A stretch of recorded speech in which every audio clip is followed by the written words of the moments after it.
Olá, bom dia! Observatório Feminino no ar comigo, Amanda Antunes, e com a jornalista Fernanda Rodrigues. Bom dia, Fernanda! Bom dia, Amanda. Bom dia para todo mundo que está na escuta e que também acompanha a gente pelo YouTube da Rádio Itatiaia.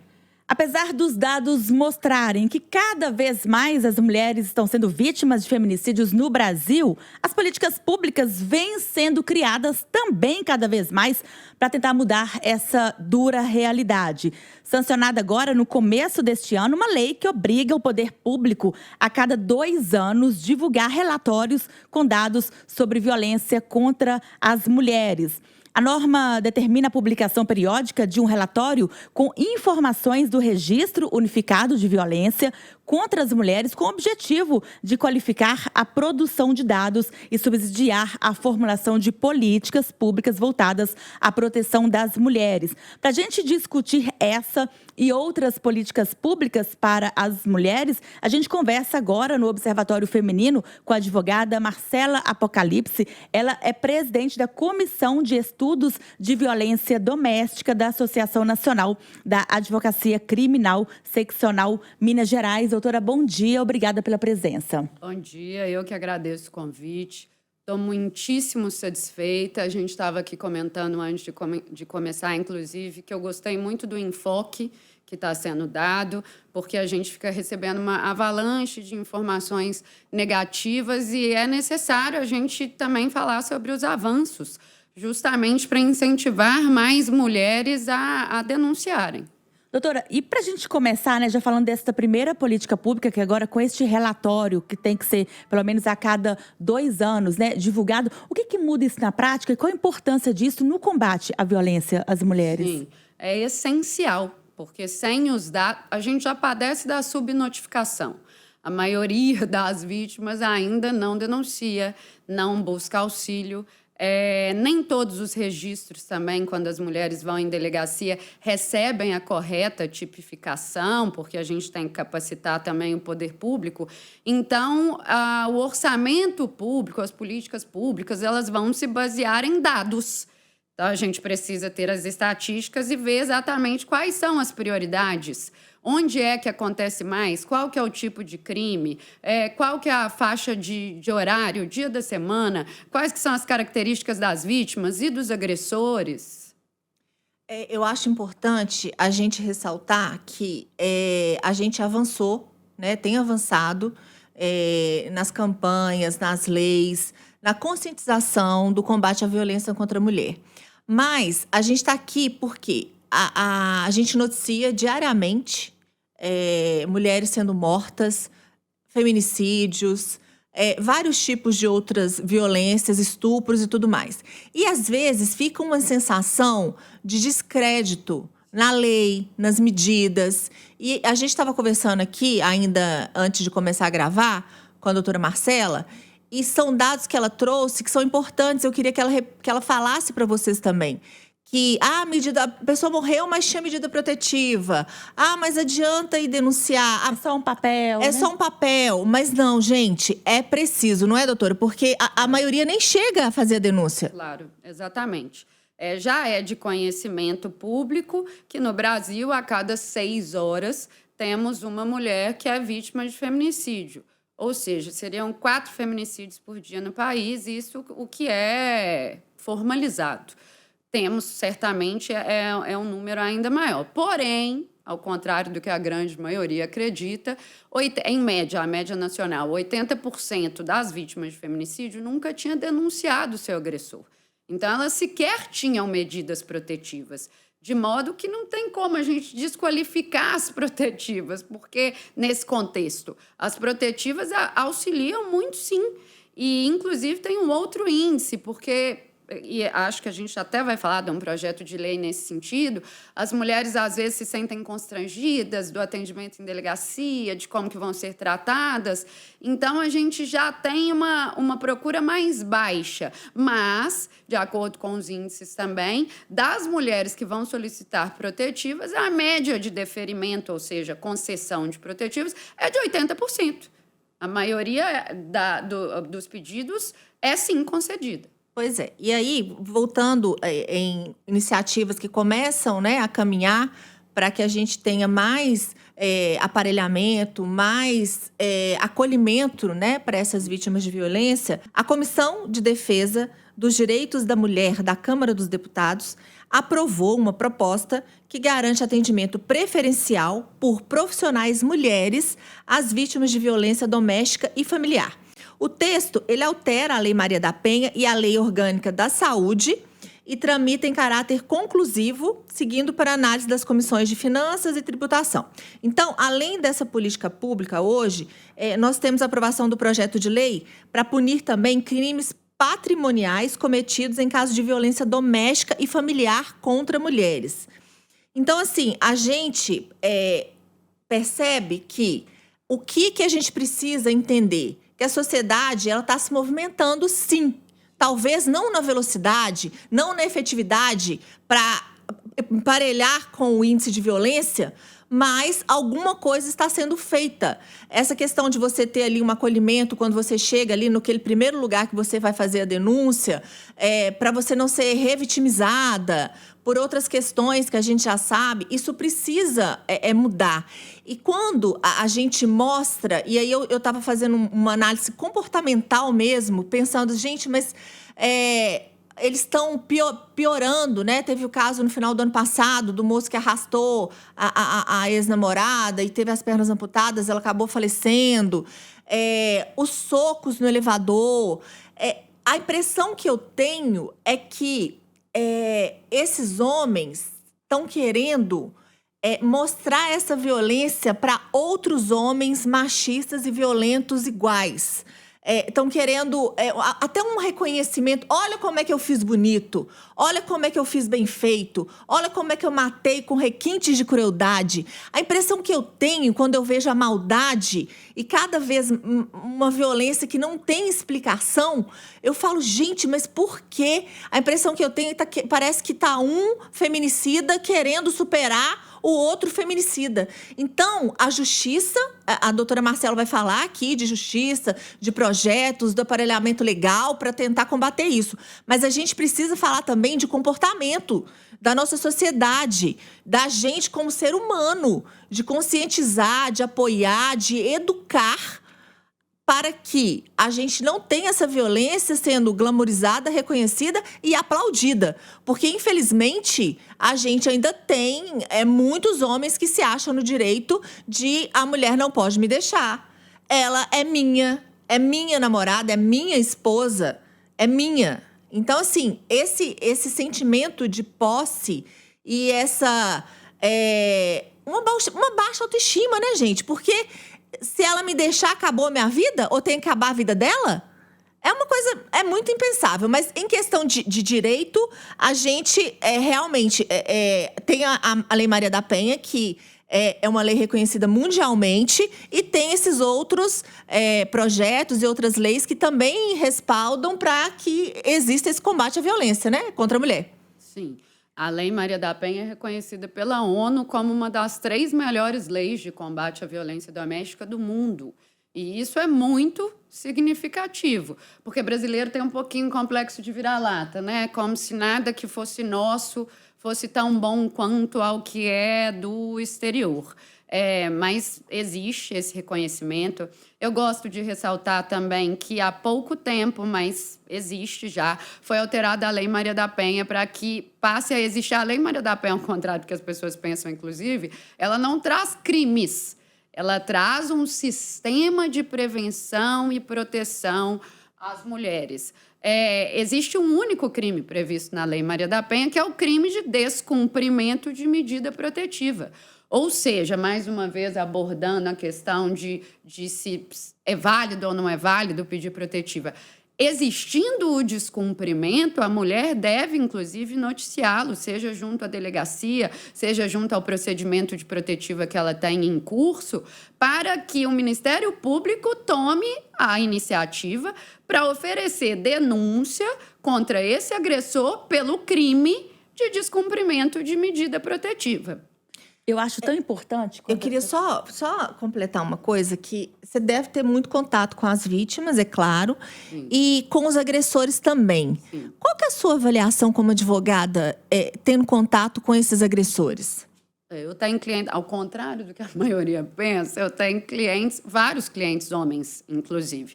Mas aí fica, inclusive, no meu livre convencimento quais casos eu vou aceitar e quais que não.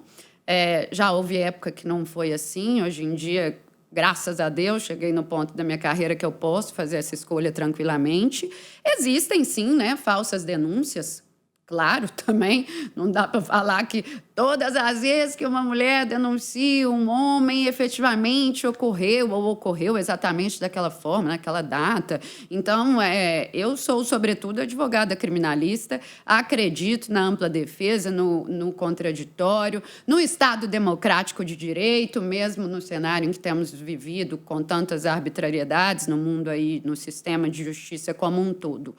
A minha reflexão sobre esse cenário, acho que passando pelo que a gente estava falando sobre as políticas públicas, eu costumo dizer, é muito fácil a gente aumentar a pena nos crimes. O feminicídio, hoje em dia, é o crime que tem a maior pena no Código Penal Nacional. É de 20 a 40 anos. Até então, a máxima de um delito no Brasil era 30 anos. Agora, desde quando alguém deixa de cometer um crime porque a pena aumentou? O senso comum nem sabe quais são as penas dos crimes. Então, assim, se na mesma medida em que se elevassem as punições, aumentassem os orçamentos para políticas públicas, a gente estaria vendo diferenças mais gritantes e não estaríamos passando por esse pessimismo que a gente acompanha na sociedade. Então, o que eu acho? Eu acho que o Brasil tem a tendência de abafar o problema ao invés de preveni-lo. Então, assim, quando a medida protetiva ela é concedida, via de regra, porque já ocorreu a agressão. E, de fato, são várias as formas de violência doméstica, muito embora também a gente sempre pense na violência física, o maior índice é a violência psicológica. Não se inicia, a teoria da escalada ela é real, não se inicia com uma agressão física ou com um feminicídio, claro que não. Esse ciclo inicia-se com pequenas condutas e que no início as mulheres não vão nem reparar, justamente porque elas precisam estar fragilizadas, vulnerabilizadas já, para depois serem vitimadas pela agressão física. E muitas das vezes, na maioria das vezes, por isso também se fala que violência doméstica é um ciclo, essas mulheres já viviam cenários de violência doméstica nas suas famílias de origem, nos seus ambientes de trabalho, e nós todas, mulheres, na sociedade, a gente vive uma estrutura que é patriarcal. Todas nós, eu tenho orgulho de me dizer feminista, depois de muitos anos também, para me aceitar feminista não foi tão simples, porque a gente sabe toda a pecha negativa que vem junto, mas nós mulheres somos machistas também, nós reforçamos estruturas que nos vulnerabilizam todo dia, em vários momentos. Então, seria necessário ter um enfoque maior na prevenção. Essa prevenção não passa apenas pela conscientização de mulheres, e isso eu tenho visto um grande avanço, mas passa pela educação de homens, de meninos, de garotos, porque, na verdade, mais uma vez, a gente vai tentar abafar o problema, a gente vai conscientizar a vítima, mas e o agressor? Porque as pesquisas também indicam, e isso não é só meus clientes, não. A maioria dos homens, mesmo já em grupos reflexivos, voltados, direcionados para eles literalmente refletirem sobre as suas condutas, eles não se reconhecem como agressores. São ações ou omissões também que já são tão naturalizadas. E eu gosto sempre de falar isso com minhas clientes, minhas seguidoras no Instagram, nas palestras que eu dou. A gente não pode confundir dois termos, normal e comum. Não é porque é comum a gente, mulher, estar nessa estrutura em que sofremos violências do menor ao maior grau em todos os ambientes que a gente frequenta, que a gente aceite como normal. Infelizmente, vem acontecendo desde os primórdios. Mas, e também quando a gente fala, será que hoje está pior? Não sei. Não acho necessariamente, não. Eu acho simplesmente que porque a gente tem maior conscientização, os casos estão vindo à tona. As mulheres estão também num processo de ascensão, de liberdade financeira, porque a questão financeira também dita muito o contexto de violência doméstica, e então se sentem mais à vontade para denunciar, para vir à imprensa. Temos aí as delegacias especializadas, o que certamente muda tudo nesse contexto. Então, também não gosto de dizer que está crescendo.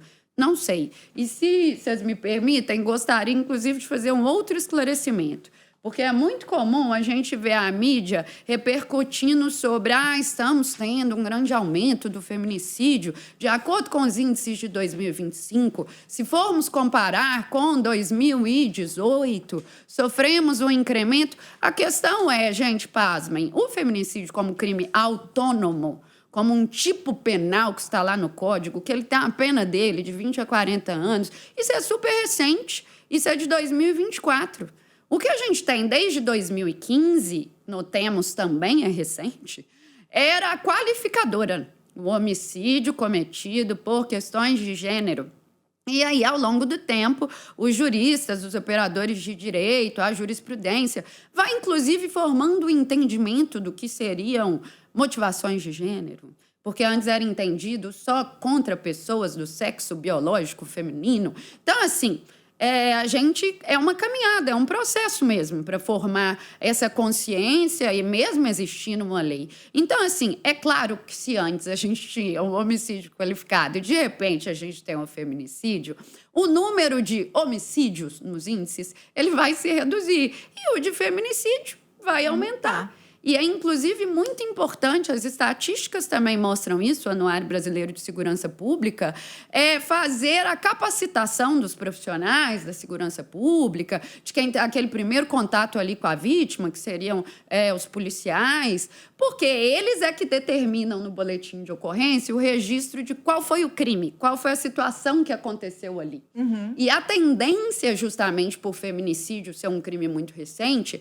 a princípio registra-se como homicídio, e depois, se as investigações demonstraram que houve uma motivação de gênero, aí troca para feminicídio.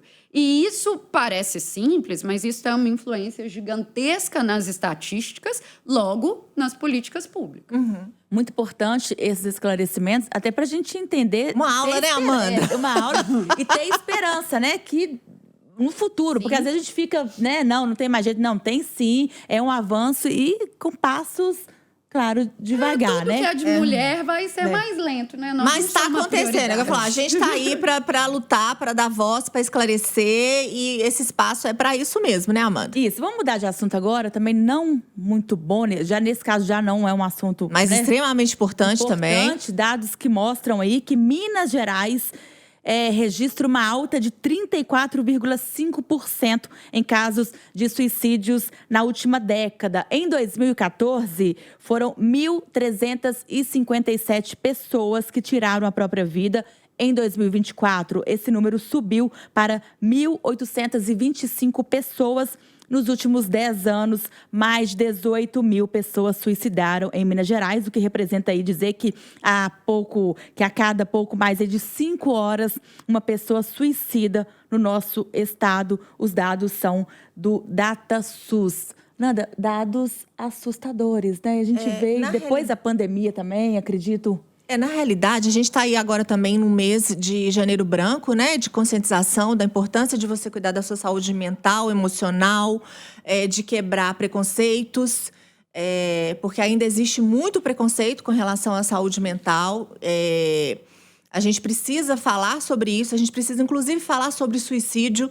Existe até uma convenção, né? A gente da imprensa não noticia, não dá e tudo. Eu discordo. Como psicóloga também eu discordo. Acho que a gente precisa falar sobre esse assunto, não tratar de forma velada, porque os sinais eles existem, eles são dados, e não é vergonha pedir ajuda, não é vergonha tomar uma medicação. Você não é diferente ou inferior porque você precisa tomar uma medicação para combater uma depressão. Cada vez mais a gente tem aparelhamento também pelo SUS para buscar uma ajuda. A gente tem profissionais de saúde mental que fazem trabalhos sociais engajados, mas saúde mental não é para todo mundo, precisa ser para todo mundo. E a gente passou por você falou de pandemia, mas são muitas transformações. E a gente costuma, eu estava conversando outro dia de grupos, né, de psicologia, como que o suicídio tem chegado também em crianças. Crianças, gente, 9 anos de idade, crianças e adolescentes. A gente vem numa geração muito digitalizada, muito das redes sociais, dos games. Falta um pouco de contato social, e isso tudo interfere muito no desenvolvimento, na questão emocional. Então, tudo isso precisa ser olhado com atenção, precisa ser debatido, conversado, e assim, é um alerta, porque o suicídio já é a última instância, né?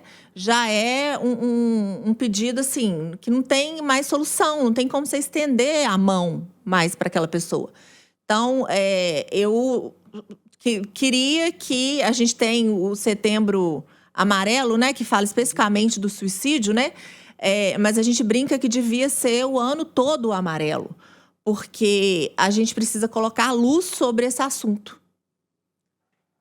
Sim. Esses meses comemorativos, né, na violência doméstica existe o Agosto Lilás, pasmem também, só desde 2022. Então, não é que tínhamos toda essa proeminência no calendário nacional, agora estamos tendo. São muito importantes, conscientizam, sim. Às vezes, quem não é de determinado ambiente acha que é mimimi, que é besteira. Não é. No último agosto de 2025, inclusive, eu estava muito empenhada em conscientizar as pessoas, mulheres em especial, justamente disso, que a violência doméstica não é apenas física. E aí eu fiz no meu Instagram, falei que eu ia produzir um vídeo colaborativo e pedi para as seguidoras mandarem frases que elas já haviam ouvido ao longo da vida para a gente fazer os vídeos. E assim, várias mandaram as frases, mas falaram, eu não quero gravar.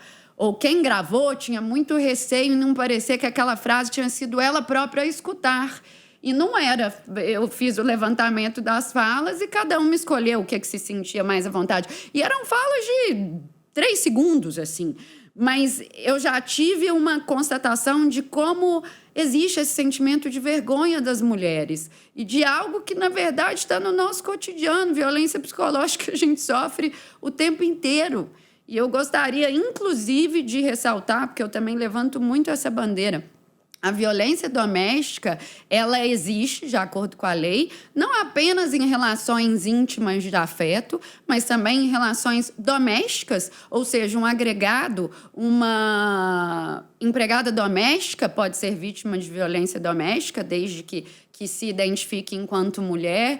Não necessariamente, a relação íntima de afeto não necessariamente é namoro, noivo, marido e mulher, não tem que ser também no momento presente, podem ser mas podem existir entre outros vínculos íntimos, pai e filha, irmão e irmã, lembrando que, inclusive, para a lei, a vítima precisa se reconhecer enquanto mulher. O agressor não tem gênero. Então, eu, inclusive, dou palestras no presídio feminino aqui da capital para conscientizar, lá só tem mulheres. Então, no início falavam, para que palestra no presídio feminino?